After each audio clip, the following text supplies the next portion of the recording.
Testemunhos Seletos, volume 1, capítulo 61.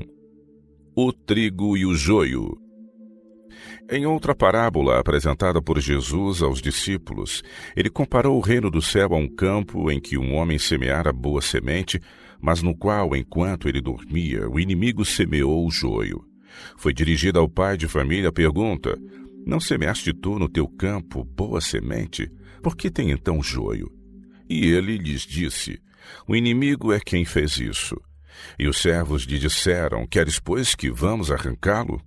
Porém ele lhes disse: não, para que ao colher o joio não arranqueis também o trigo com ele. Deixai crescer ambos juntos até a ceifa. E por ocasião da ceifa direi aos ceifeiros: colhei primeiro o joio e atai-lhe em molhos para o queimar, mas o trigo ajuntai-o no meu celeiro. Mateus 13, versos de 27 a 30. Caso houvesse sido mantida fidelidade e vigilância, se não tivesse havido sono ou negligência por parte de alguém, o inimigo não teria tido tão favorável ensejo de semear joio entre o trigo. Satanás nunca dorme. Está vigilante e aproveita toda a oportunidade para fazer seus agentes disseminarem erros que encontram solo propício em muitos corações não santificados.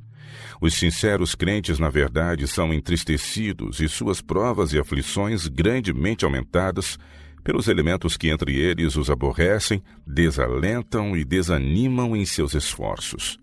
Mas o Senhor queria ensinar a seus servos uma lição de grande cuidado em todos os seus passos. Deixai crescer ambos juntos. Mateus 13, 30. Não arranqueis à força o joio para que, ao arrancá-lo, não aconteça que as preciosas hastes venham a soltar-se. Tanto os pastores como os membros da igreja devem ser muito cautelosos, que não nutram um zelo não segundo o entendimento.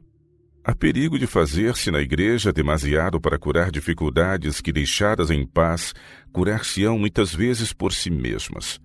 É mau o método de tratar em qualquer igreja os assuntos prematuramente.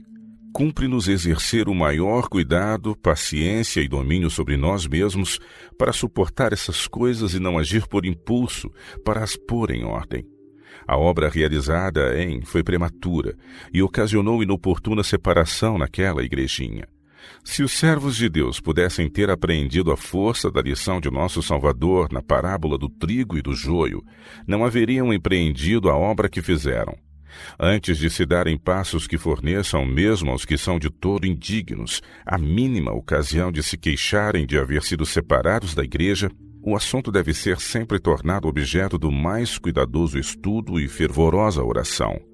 Foram dados passos que criaram um partido de oposição. Alguns eram ouvintes da beira do caminho, outros ouvintes do terreno pedregoso, e ainda outros eram daquela classe que recebia a verdade enquanto o coração tinha uma vegetação de espinhos, de modo a sufocar a boa semente. Estes nunca teriam caráter cristão aperfeiçoado. Havia, porém, alguns que poderiam haver sido nutridos e fortalecidos e se poderiam ter firmado e estabilizado na verdade. As atitudes tomadas pelos irmãos R e S, porém, trouxeram uma crise prematura, e depois houve falta de sabedoria e discernimento no lidar com a facção. Se as pessoas forem tão merecedoras de ser separadas da igreja, como Satanás o foi de ser expulso do céu, terão quem lhes tome as dores. Há sempre uma classe que é mais influenciada por indivíduos do que pelo Espírito de Deus e pelos sãos princípios, e em seu estado não consagrado, essas pessoas estão sempre prontas a tomar o partido do erro e pôr a compaixão e simpatia juntamente com os que menos a merecem. Esses simpatizantes exercem poderosa influência sobre outros, veem-se as coisas sob um aspecto errado, ocasiona-se grande mal e muitas são as almas arruinadas. Satanás, em sua rebelião, levou consigo a terça parte dos anjos. Desviaram-se do Pai e de seu Filho, e uniram-se ao instigador da rebelião. Tendo esses fatos diante de nós, cumpre-nos agir com a maior cautela. Que podemos esperar senão provação e perplexidade em nossas relações com homens e mulheres de espíritos peculiares? Precisamos suportá-lo e evitar a necessidade de arrancar o joio. Não aconteça que o trigo seja extirpado também. A bênção das provações e adversidades. No mundo tereis aflições, disse Cristo, mas em mim tereis paz. As provas a que os cristãos são submetidos em aflição, adversidade e ignomínia são os meios indicados por Deus para separar a palha do trigo.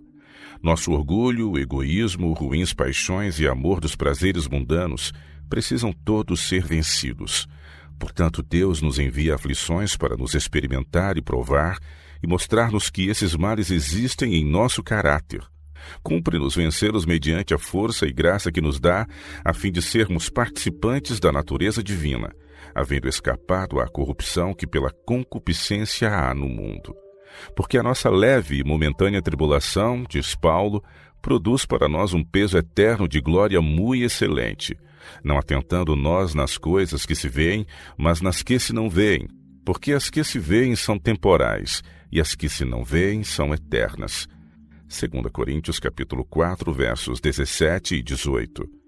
Aflições, cruzes, tentações, adversidades e nossas várias provações são os agentes divinos para nos purificar, santificar e preparar-nos para o celeiro celeste.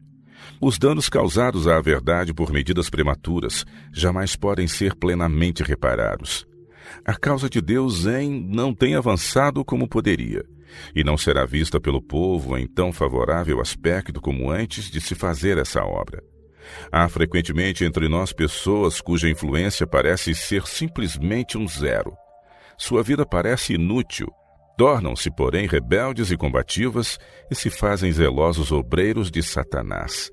Essa obra está mais em harmonia com os sentimentos do coração natural. Grande é a necessidade de exame do próprio coração e de oração particular. Deus prometeu sabedoria àqueles que lhe a pedirem. O trabalho missionário é muitas vezes realizado por pessoas não preparadas para a obra. Cultiva-se o zelo exterior ao passo que a oração íntima é negligenciada. Assim sendo, causa-se muito mal, pois esses obreiros buscam regular a consciência dos outros por sua própria regra. Há necessidade de muito domínio próprio.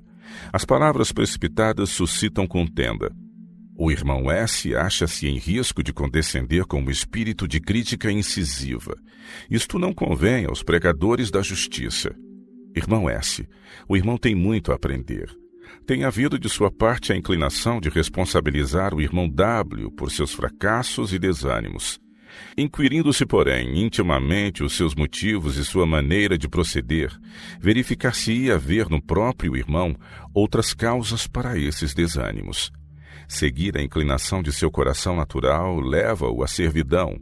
O espírito severo, torturante com que o irmão condescende por vezes, destrói-lhe a influência.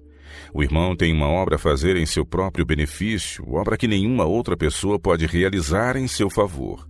Cada um tem de dar contas de si mesmo a Deus.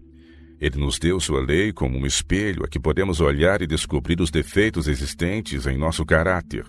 Não devemos olhar a esse espelho com o fito de vermos os defeitos de nosso semelhante ali refletidos, de ver se ele atinge a norma, mas ver os defeitos que há em nós mesmos, a fim de que os possamos remover. Não é o conhecimento tudo de que necessitamos. Cumpre-nos seguir a luz. Não somos deixados a escolher por nós mesmos e obedecer ao que nos agrada, e desobedecer quando isto for mais conveniente.